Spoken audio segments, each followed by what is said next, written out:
Welcome to Dialogue Out Loud, where we explore the intersections of Mormonism, current events, and scholarly thought. I'm your host, Margaret Olsen Hemming, the co-editor of Dialogue, and today I'm excited to speak with Ryan Davis. Ryan is a professor of Hispanic Studies at Illinois State University and holds a PhD from Emory University.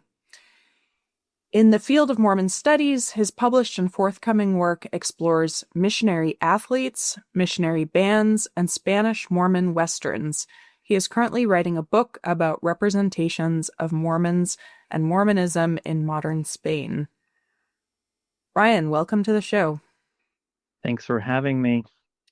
So, your article in this summer issue of Dialogue is called Enos Encoded, Narrative Structure in the Small Plates.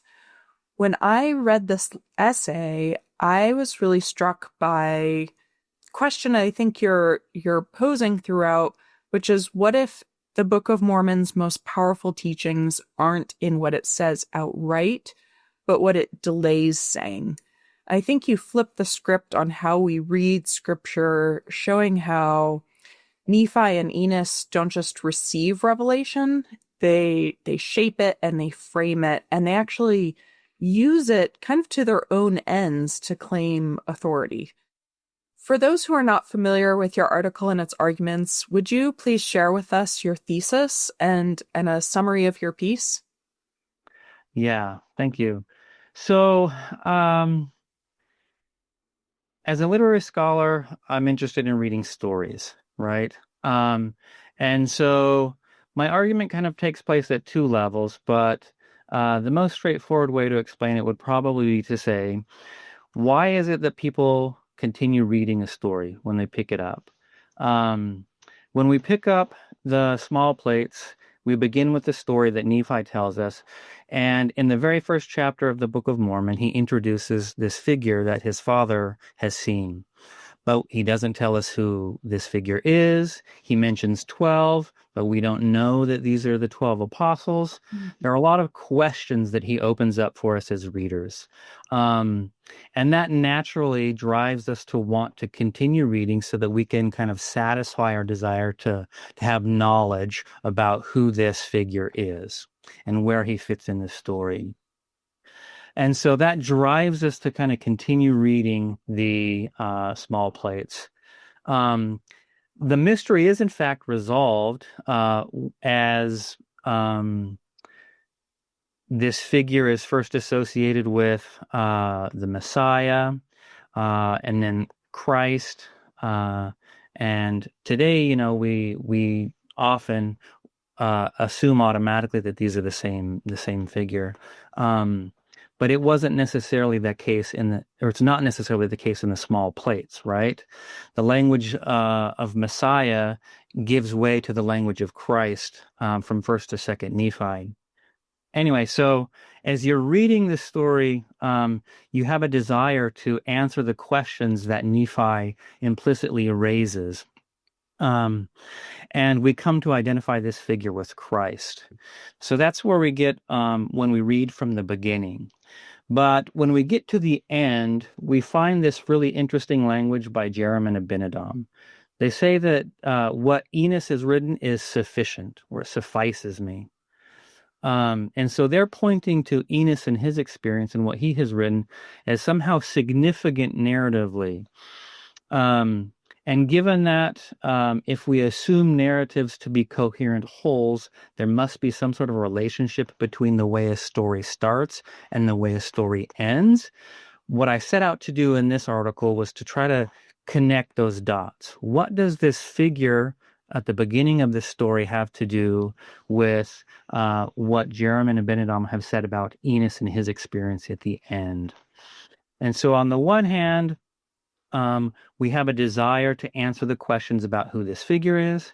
On the other hand, we have to kind of make sense with what does that figure have to do with Enos and his experience in his book.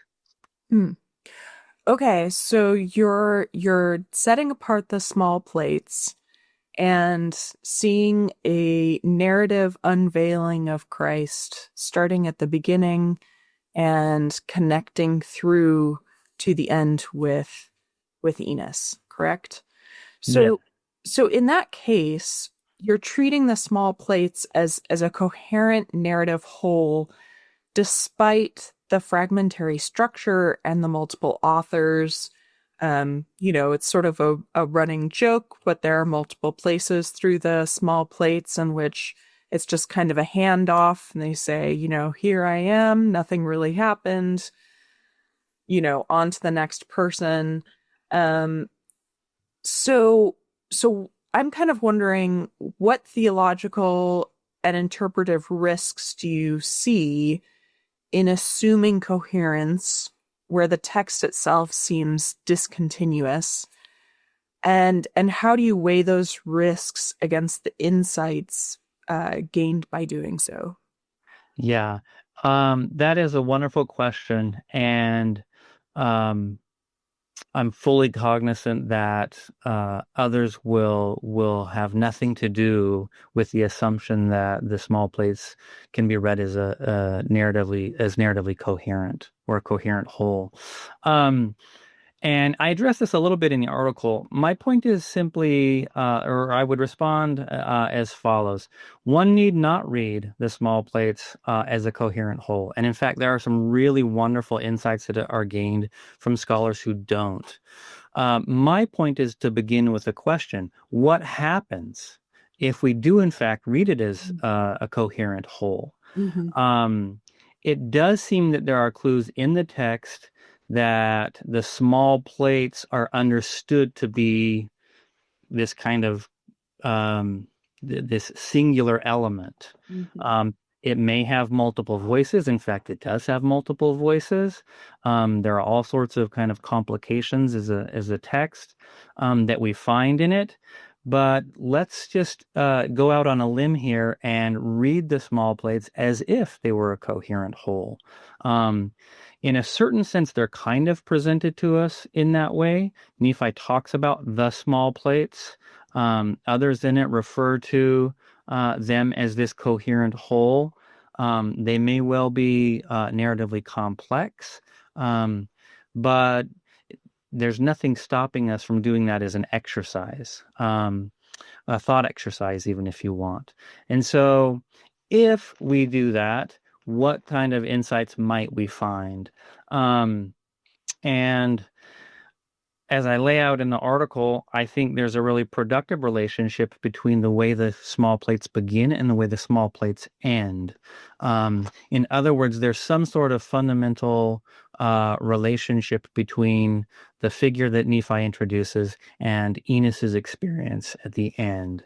On the one hand, Nephi, the way his narrative works, he deals a lot, at least as I present it, with questions that the reader wants to find answers to, and you have to keep reading to get those. Once we get to Enos, the mystery has been resolved. We know who this figure is that Lehi has seen. Now what happens with the text? Because we continue to read the story, it keeps going. And what I tease out in the article is that there's this evolving or this emergent Nephite messianism that connects this messianic figure with Christ. And then along comes Enos, who listens to the words that his father tells about this figure and his relationship with the house of Israel. That's what moves him into the forests. That's what drives his wrestle before the Lord, as he calls it, and he undergoes this transformative process. Mm-hmm. So, in some sense, yes, it's very much we're going out on a limb. We're rolling the dice, as it were. What happens if we do read it as a narrative whole? It allows us to see the things that I've suggested we can see as it relates to Enos in the small plates. Yeah, that's great. I think it's also, as you said, Nephi seems to refer to them as a whole, and Mormon does as well, right? So Yes. yeah, I think you make a strong argument there. Um, I would say, I mean, for what it's worth, living in the 21st century, postmodern narratives regularly do this. They complicate the simplicity of narrative. They introduce a number of voices. Mm. Uh, in fact, it's not even really postmodern texts. Going back to what many consider the first novel, Don Quixote, there are a multiplicity of voices. There are a multiplicity of genre types. Um, that's in a sense related to kind of the novel genre. Um, and it's very complicated as it relates to the Book of Mormon, given the question of historicity. Is this a 19th century creation? Is it based on some sort of text that predates the modern era? Right. These, of course, are all complications that have been dealt with in the scholarship. But I certainly think for readers in the 21st century who are accustomed to, reading from beginning to end stories, what happens when we do that with the small plates? I do think there are things that we see that we wouldn't otherwise see if we just dig in our heels and say, there's no way that we can read this as a coherent whole. Okay, thank you. So going back to this language you referenced a few minutes ago about the difference between Christ and Messiah. As I read the article, you are making a very compelling case that the term Christ in the small plates is not just a translation of Messiah or sort of a, maybe a word choice by Joseph Smith or by the whoever the author was, but a novel sort of theological development from Messiah to Christ. So what implications does this have for how Latter-day Saints or Mormons or readers of the Book of Mormon understand covenant theology and possibly also the relationship between the Old and New Testaments? Yeah, and this is a really, really rich field for exploration. There's a lot of scholarship that is out there, but it does raise a lot of serious questions. And I'm hardly the first one that's noticed the language in the small plates. But if I might, maybe I'll begin with kind of just a little anecdote. So I was talking to a friend at church about the Book of Mormon, and he was making this point that these prophets of old, Lehi included, had these visions, and they knew so much, right, about our what we would call theology today, more than than we recognize. They kind of had a vision maybe of things that some of us don't fully see or grasp. And we had this conversation right as, at the moment when I was kind of working through these issues for myself in this article. And I didn't bring it up at the time, but I told them that's really interesting because I'm actually working on something right now where if we look just at what the text says, there are a lot of clues that suggest that there is kind of this emergent awareness of this messianic figure. Lehi never uses the term Christ, at least, again, as the text says. It's one that emerges more in Second Nephi. And it's pretty striking if you do like the word count. And other words come into play as well. The Holy One of Israel, or the Holy One. Much more prominent in First Nephi and the small plates. And kind of, it doesn't entirely disappear, but it does drastically disappear after the small plates. And so the question is why? Like, what is going on?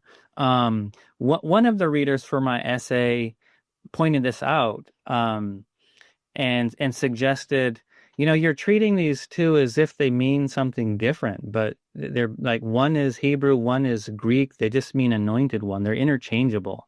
And so when you talk about them as though they're different, it just sounds like you're talking in circles. And It's a fair criticism, right? My point is simply that I'm not the one doing that. The small plates are the ones doing that, right? There's a clear distinction between a preference for the Messiah, or terms like the Holy One of Israel in First Nephi, and later in Second Nephi, Christ. And it does seem to me that Christ, that term Christ, operates almost as a proper noun, a name. Um, and so, to get back to your question, what are the implications of that? Well, on the one hand, as you know, my friend had suggested, what exactly did these prophets of old know? What does it mean if we admit that maybe their knowledge was emerging as well? Um, Joe Spencer has a really nice article about the question of Nephite messianism and what the Israelites in the old world would have understood about Messiah, and how Lehi may or may not have gotten into problems by referring to this as a singular person that was more well known than maybe would have been granted at the time. So, I mean, this goes way beyond my ken. This is work for theologians and, you know, and ancient scripture historians and whatever. My point is simply that this emerges from the text itself, right? The question of who knows what when about whom is really fascinating to me. Jacob, for instance, when he's talking at the temple discourse in Second Nephi, I think it's 6-10, chapter 6-10. It's a parenthetical interruption of his own talk to point out that, oh, last night the angel told me that his name was Christ. Hmm. I mean, what does that mean if he interrupts what he's saying to say, hey, by the way, this is what this figure's name is? Mm-hmm. Do the people not know? And so, anyway, it's just really fascinating that the small plates really do evince this emergent Nephite messianism that identifies Christ, or Jesus, as the Messiah. And it happens, in the New World, far away from the Old World. Hmm. Yeah, and what does it mean for Jacob that he seems to have had this revelation from an angel that perhaps affected his own views, or brought him more understanding that he's now sharing with the people? Yeah, that's really interesting. Well, and for what it's worth, that's the discourse that I argue is what Enos is referring to when he says the words of my father, right, sank deep into my heart. That's what I argue he's referring to. Other scholars have suggested other textual sources, but I think he talks about the joy of the saints, Jacob does, and that's what is sitting or resting, as it were, on Enos's heart, weighing on his heart, and that's what drives him to the forests. That's what drives him to pray. This idea of joy and saints. And if you go back to Jacob's discourse, at the center of all of that is this redemptive figure. It's this Holy One of Israel, that again is tied to the Messiah that Lehi sees, to Christ that Nephi talks so much about. It's all kind of comes together in this one figure who binds the house of Israel, right? Which Enos, he never knew his homeland. Mm-hmm. Right? He never knew this place that his parents or his grandparents or whomever would have talked about. And so he belongs to this covenant people. He belongs to this chosen people. But where does he fit in? Where does he fit in as someone who's growing up in, the wilderness, is what Jacob talked about, right? And so I think this figure is really at the heart of Enos's experience. Okay, so it seems like you're arguing that both characters in the Book of Mormon, including prophets, and readers of the Book of Mormon go through a kind of conversion process. That their understanding of Christ does not come all at once and is not all the same, but comes in sort of these stages and then is reflected in the language of how they refer to Christ. Was that something you discovered as you wrote these essays, or was it a framework you started with? How did you come to this essay?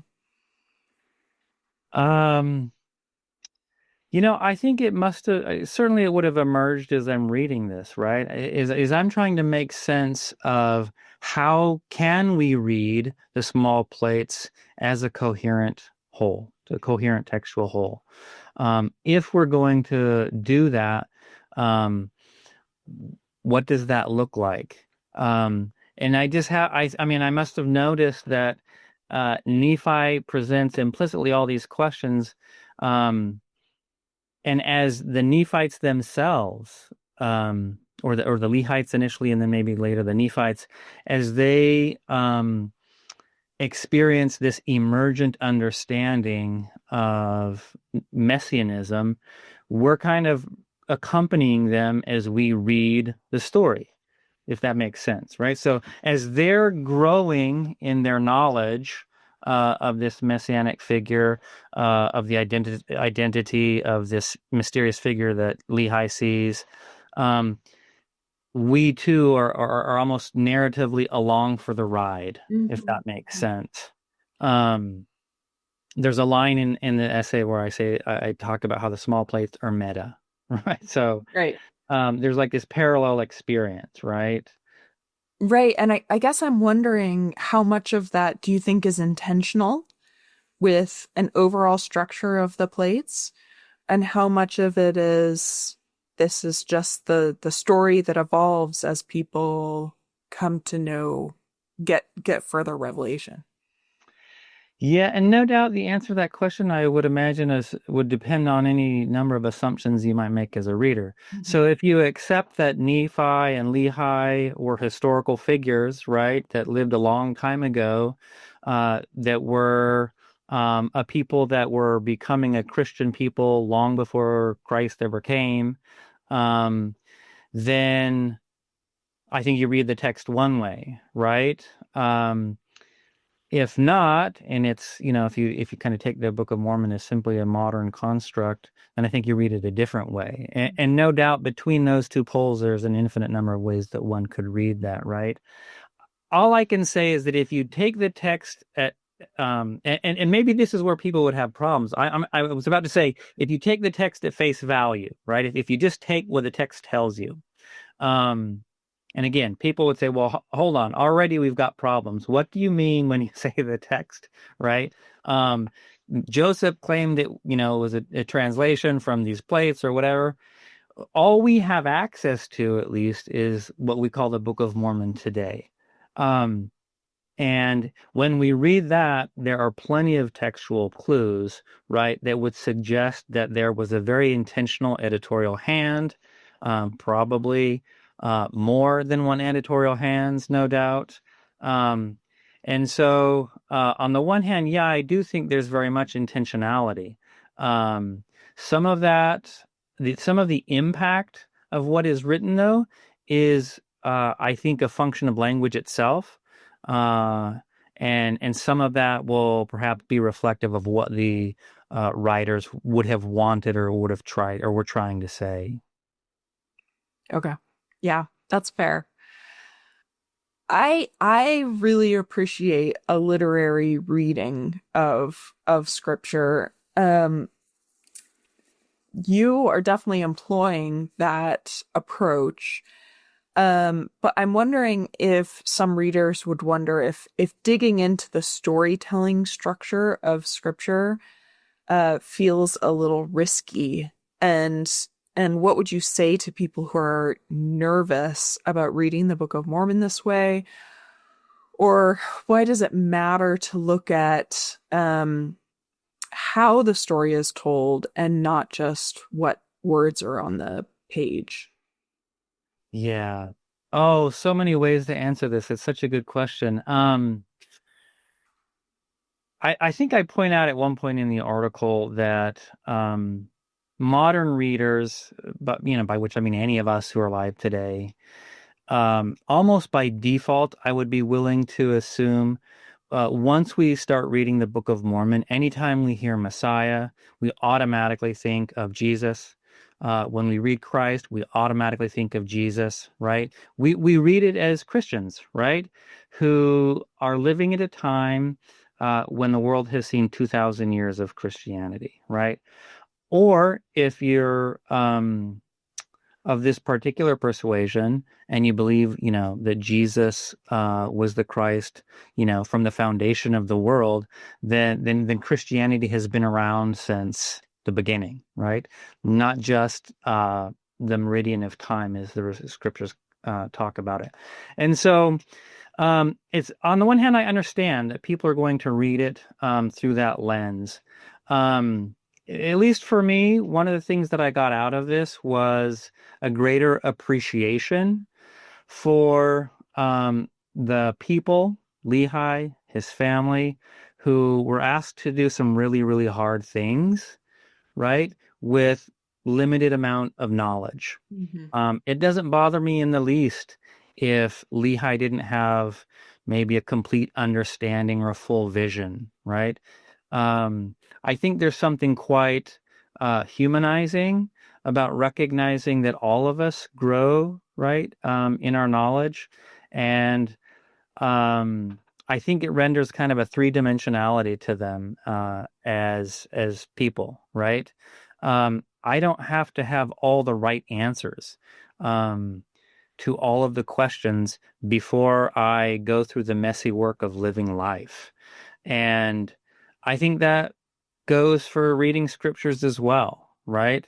I mean, if I'm also tempted to say that, if we don't think the Book of Mormon can hold its own, then we've kind of given away part of the game, as it were.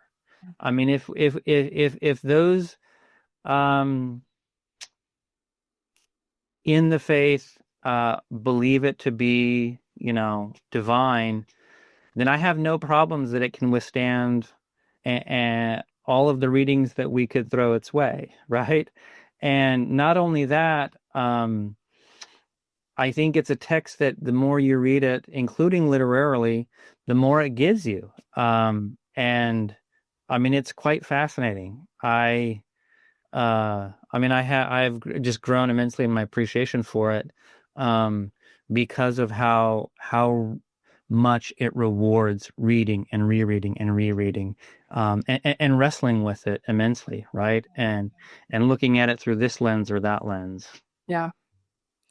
Okay, last question. So if the narrative structure is not just decorative, but does theological work. I know this is beyond sort of the container of your essay, but I'm curious what your thoughts are on it. If the narrative structure is doing theological work, then what implications does that have for our own stories and how we record them? Yeah. Oh boy. So, I mean, I think on the one hand, I've been around academia long enough to have heard this idea that, stories are nice decorative pieces of life, but they don't do a lot of heavy lifting when it comes to, you know, knowledge or an understanding of the way, the universe works. And I just don't buy that anymore. I think narrative, at least, and one could talk about poetry and drama in other ways, right? But just thinking about narrative itself, I think I just don't know how one makes sense of the world um, without coming at it in some ways narratively. I know others may disagree, but I just don't see how you can get past that.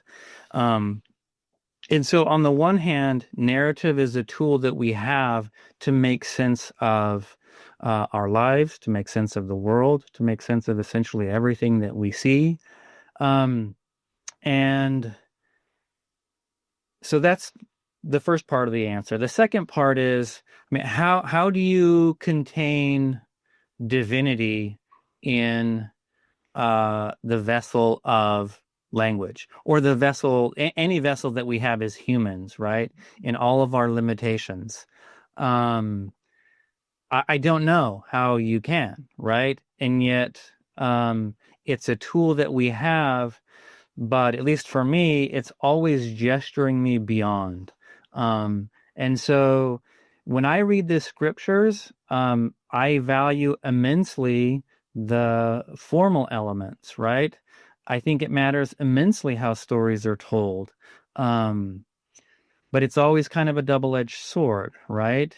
The story matters, the way it's told matters, but there's always something else, right? There's always a remainder that's left over about the sacred, about the divine. And so we go through life with these imperfect tools, but incredibly rich tools. And that's what I would say. Yeah. It certainly speaks to the value of having a variety of perspectives that you're talking about, right? This variety of understandings. The more stories we hear, the more complete the picture becomes. Yeah. Well, thank you so much for joining us on Dialogue Out Loud today. I appreciate you being here. And thanks to listeners for being part of this conversation about the narrative theology of the Book of Mormon, where meaning unfolds slowly and authority is built through story. Don't forget to subscribe to Dialogue Out Loud, leave a review, and share this episode with someone who's ready to read the Book of Mormon with fresh eyes. You can read Ryan Davis's entire article for free at dialoguejournal.com. I'm Margaret Olsen Hemming. Thank you for listening.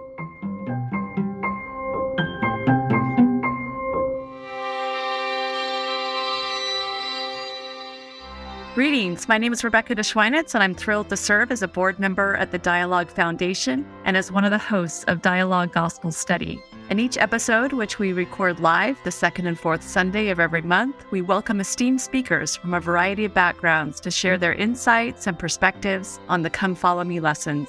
Our aim is to spark meaningful conversations about the scriptures, to connect them to our personal experiences and to our understandings and explorations of the gospel. To stay in the loop with our upcoming lessons and this opportunity to engage with Mormon thought, culture, and belief, be sure to visit dialoguejournal.com and sign up for our newsletter. By doing so, you'll receive updates and timely links to join our live stream lessons. Additionally, you can catch up on our past guests and episodes by subscribing to Dialogue Journal on YouTube, Facebook, or wherever you listen to podcasts. Dialogue Podcast Network.